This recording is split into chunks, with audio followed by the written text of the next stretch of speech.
So a bit of a fun update and some good news for Xbox. Yeah, that's right. I said it. Good news for Xbox. And, that's something that I think people are going to really be excited for. Like, if you're already an Xbox owner, there's reasons to be excited. Obviously there's going to be a decent amount of games that's going to release. Microsoft isn't going to, totally shut out their own platform in 2026. In fact, they're going to get a lot of games. Now, are these games going to be genre defining or anything like that? I think that's probably up to interpretation. I don't see any game going out there and defeating a GTA 6 in any way, shape, or form. They might as well just hand out all the awards next year to that, because regardless of whether you like that genre of game or whatever, or that franchise, it doesn't matter. That game is too big to fail. And, we're going to see a lot of situations that kind of come out and realistically makes it look like Xbox owners could have a really fantastic year. And so that's, really, really a fun thing to kind of talk about. So, I can't wait to get into this. I'm curious to hear what you guys all have to say too, because it could be a very interesting topic overall. So, I'll have to peruse the comments on this one and see how everybody else feels. But the Xbox is actually getting a lot of big Japanese games in 2026. Traditionally, Japanese games skip Xbox a ton, and so it's very surprising to see how we're starting to see more and more games actually go to the Xbox instead of kind of skipping it. So Xbox is finally becoming a haven for Japanese games in 2026, with over 13 major games released in the gear up. So if you're someone who was upset that games were skipping Xbox, this is some actually fairly big and good news. A statement that should shock longtime Xbox players to their core. After a golden age of Japanese games on the Xbox 360, Microsoft's support for established publishers began to wane significantly in the Xbox One era. Yet here we are, going into 2026, getting no less than 13 major Japanese games, and all of them dropping within the first 3 months of the year. So some of these I'm going to go ahead and kind of go over, and I'll link this article so you can see it as well. So we'll see. So Final Fantasy VII Remake Intergrade, this is a pretty big one. I hope that you guys get into this one. This is one that I actually played on PlayStation, I believe PlayStation 5, because it got a free upgrade or something like that. But yeah, it's a really good game. I hopefully it gets better. It gets bought more than Final Fantasy 16 did, because that one really kind of flopped hard on Xbox. But it looks like this one is going to be coming with new features. Xbox Series players will be able to check out the excellent first chapter of Final Fantasy VII Remake in January. In fact, integrated Xbox demo is available right now in the store if you want to check it out and see what it's going to be all about. Retelling and remixing the story of the original Final Fantasy VII. Integrate follows Cloud, Barrett, Tifa, and Aerith as they take on the Shinra Corporation in a bid to save the city of Midgar and the world from its corrupting influence. It also features the bonus intermission chapters, which stars Ninja Girl Yuffie as she infiltrates Midgar in order to steal the ultimate materia from Shinra. So yeah, that's a good game. Code Vein 2 as well. It may have taken a while, but we're finally getting a sequel to 2019's Code Vein in 2026. Part 2 promises to go even deeper with the Souls-like action RPG. Yeah, Souls-like, while also introducing new special skills that can trigger after draining blood from enemies. It sounds exciting. Dragon Quest VII Reimagined. Before we've even had time to fully appreciate Dragon Quest 1 and 2 HD 2D remake, we get a completely different remake coming for the series consoles. Dragon Quest VII Reimagined takes the beloved PS1 and 3DS RPG and expands the scope once again to give us a new time traveling stories and a few tweaks to improve the pacing of the classic game. We'll see how it all pans out in February. Let's see. What else do we got? Yakuza Kiwami 3 and Dark Ties.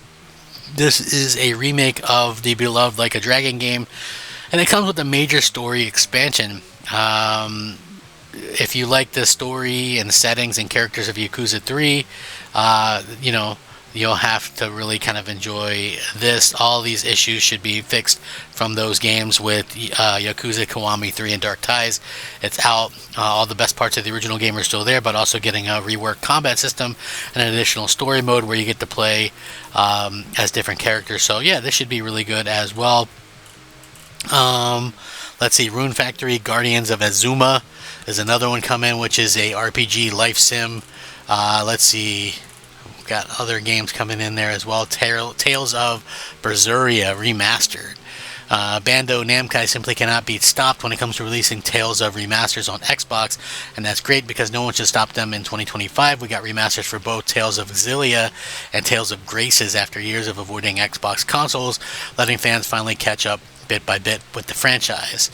Tales of Berseria Remastered is the next action RPG in the series to come to Xbox, which means we can finally check out the once PlayStation console exclusive after nearly 10 years. In the adventure, you play as Velvet, an ex-prisoner who teams up with a band of pirates to get revenge. The story is a little more straightforward in this one, so it makes good hopping on point for newcomers. Resident Evil Requiem.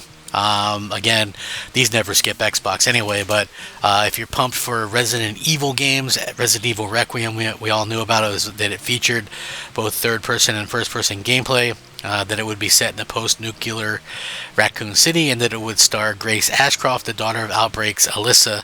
That's more than enough reasons to get pumped for the new one. So yeah, really cool to kind of see that as well. Fatal Frame 2 Crimson Butterfly Remake is also another game coming to Xbox. Let's see, Monster Hunter Stories 3 Twisted Reflection. Having now played, if you've ever played the Monster Hunter Stories games on Xbox, you can say that, JRPG fans should be super pumped for the game. These games have already had excellent turn-based combat, visual polish, and addictive gameplay. All the series needs is more involved story, and then you can kind of understand where, they're kind of coming from with that, and that's what you're kind of getting here.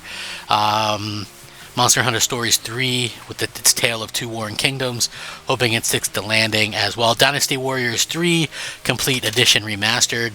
While the first two Dynasty Warriors games established a template for the series action, it's really the third game where you can see it go over the top in the best way. Over 40 playable characters, fun Three Kingdoms setting, and fun bits of mystical nonsense thrown in. It's an absolute gem. Here's hoping the remaster keeps the spirit of the original alive.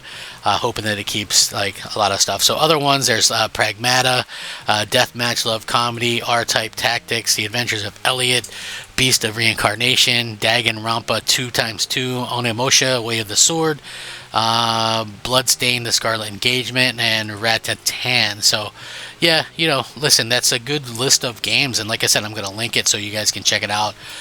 Looks like it's going to be a fun year, not only with all the games coming out, you've got your GTAs, you've got your, hopefully, Halo, Forza, Fable, and Gears all coming out, so yeah, it should be a excellent year for Xbox fans. If you're an Xbox owner, you're going to be able to play a lot of these games, and I think that that's really, really cool to see finally for Xbox.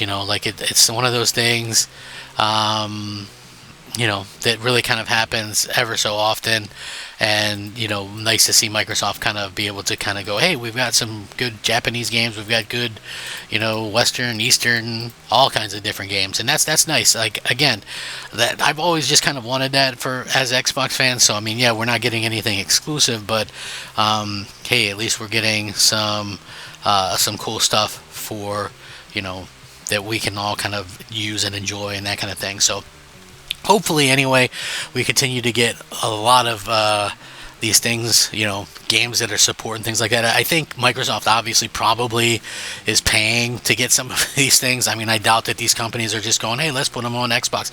I think it probably helps that, we're not getting any physical releases of these games, but instead we're just getting the, the actual digital releases. So it's going to be interesting to see how that kind of works.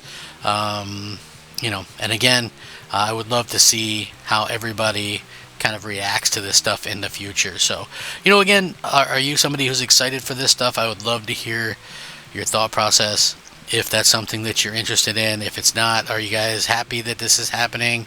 Could be very interesting to see. So, I would love to hear just the thoughts and all that kind of stuff.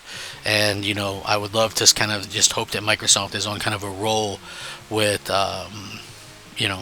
and with what they're doing, and how they're kind of bringing games to the platform. So, again, I would love to hear how everybody kind of thinks differently maybe about this stuff, and would just like some updates and see how everybody thinks. So thank you guys so much for watching. Hope you guys all have a great day. I would love to hear your guys' thoughts and opinions on this stuff for sure. Have a fantastic day. Rack 'em up.